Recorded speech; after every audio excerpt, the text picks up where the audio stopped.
السلام عليكم ورحمة الله وبركاته. اللهم صل وسلم وبارك على سيدنا محمد صلى الله عليه وسلم. قبل أي حاجة يا حضرات وحدوا الله وصلوا على رسول الله عشان تكسبوا حسنات وإحنا نكسب حسنات. النهاردة معاكم في فيديو جديد، بس قبل ما نبدأ ما تنسوش اللايك والاشتراك وتفعيل الجرس، تمام؟ دعم من حضراتكم. فالنهاردة أعمل لكم فيديو خلطة السحرية، مشروب مفيد جدا للشتاء، تمام؟ خليكم معانا بقى، هنبدأ في الفيديو على طول.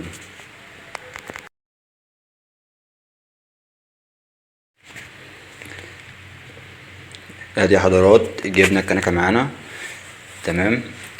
اول حاجه هنعملها طبعا المشروب الجنزبيل بالليمون، تمام. جبنا كنكه فاضيه او اي حاجه فاضيه موجوده، تمام.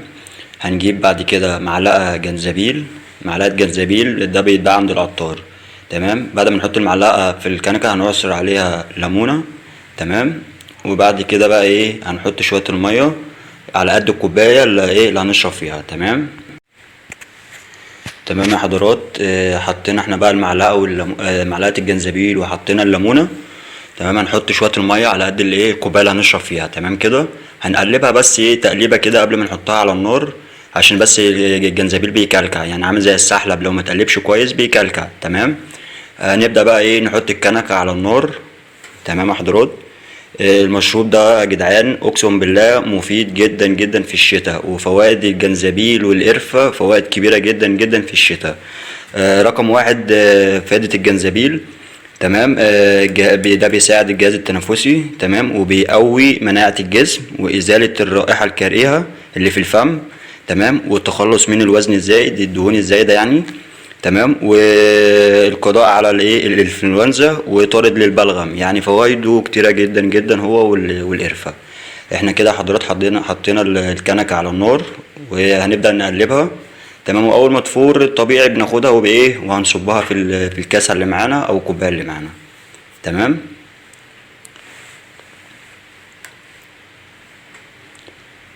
هي على النار ما بتأخرش، ما بتاخدش اكتر من 3 دقايق، بتتقلب على النار كويس، تمام. زي ما انتوا حضراتكم شايفينها كده، تحس ان الوش بتاعها بقى ناعم شويه. هي مش شرط الوش، المهم ان هي تتقلب كويس على النار، تمام.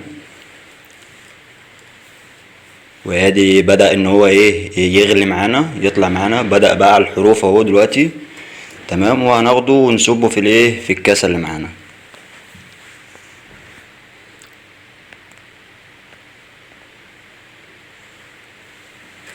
ده يا حضرات مشروب جدا مفيد جدا جدا للجسم مبدئيا قبل الشتاء وقبل موضوع الانفلونزا، ده مفيد جدا وفايدته كبيرة جدا جدا، هو والقرفة، تمام. هو طلع معانا اهو دلوقتي الجنزبيل، هنصبه في الكوباية اللي معانا. ده كده جنزبيل بالليمون، ده جنزبيل بالليمون يا حضرات.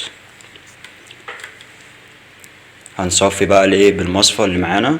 شايف هو كده بدأ يكلكع، دي مش كلكوعة بس عشان برضك ما تقلبش كويس يعني، تمام. بنفضيه وبعد كده بنقلبه. عايز بقى تزود له ليمون، تحط عسل ابيض معلقه، مفيش مشكله. هو مفيد برضو سواء بسكر او من غير سكر او بعسل او من غير عسل، برضو هو مفيد عامه، تمام. ده مشروب خفيف مفيد لاي حد، ولد او بنت او راجل او ست، ده مفيد لاي حد عامه في الشتاء، تمام. طارد للبلغم وللرائحه الكريهه بتاعه الفم، تمام. وبيتخلص برضك من لو في وزن زايد ولا بتاع دهون، يعني بيشيلها. ده الجنزبيل بالليمون. اللايك يا حضرات، محدش ينسى اللايك والاشتراك وتفعلوا الجرس، تمام، عشان هنزل لكم فيديوهات جامده جامده جامده ان شاء الله الايام اللي جايه دي باذن الله. كده احنا عملنا الجنزبيل بالليمون. هنبدا بقى نعمل الخلطه السحريه اللي احنا قلنا عليها. الخلطه السحريه دي متكونه من يا حضرات؟ جنزبيل وقرفه وليمون وينسون ونعناع، تمام كده. 5 حاجات مكونين دولت اللي احنا هنعمله بيهم الخلطه السحريه دي، اسمها خلطه سحريه. ده مجال شغل عامه، الناس كلها حاليا بتطلبوا مني الصراحه المشروب ده، وانا بشرب المشروب ده.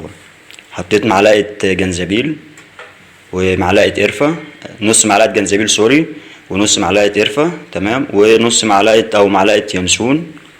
وهنعصر معانا ليمونه وعودين نعناع، تمام.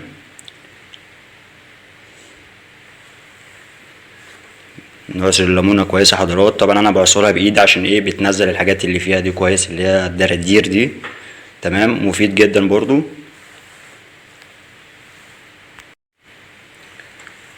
وهي دي حضرات بعد ما عصرنا الليمونه تمام، هنحط في الكنكه ميه على قد الكوبايه اللي هنصب فيها الايه الخلطه دي. تمام، ده طبعا لو هتخليهم 3 جنزبيل بتزود بردك الميه وبتزود الايه الحاجات اللي احنا حطيناها دي. تمام، هنحطها على النار ونقلبها برضو كويس. تمام، نبدأ نقلبها كده. ده المشروب يا جماعة لما ناعم عامل زي السحلب، لازم يتقلب كويس وهو على النار. اللايك يا حضرات، اللايك يا جدعان، اللايك يا اخواتي، اللايك يا اصحابي، والاشتراك اهم حاجة تشتركوا، اهم حاجة الاشتراك يا حضرات. هي على النار حاليا ولسه بقى ايه لحد ما تطلع ان شاء الله بالسلامة.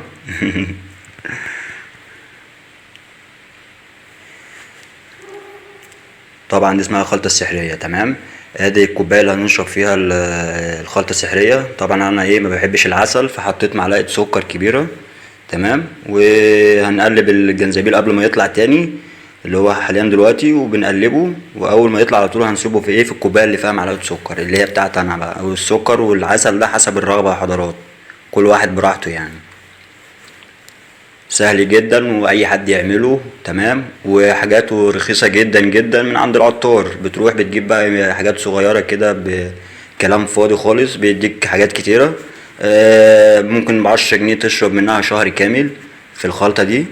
تمام، ومفيدة وحياة ربنا. الجنزبيل والخلطة السحرية دي اقسم بالله مفيدة جدا جدا للجسم يا حضرات، صرف النظر عن البرد ولا الانفلونزا، هو مفيد للجسم كله عامة. تمام، وادي طلعت الخلطة بتاعتنا، هنصبها في الكاسة اللي معانا.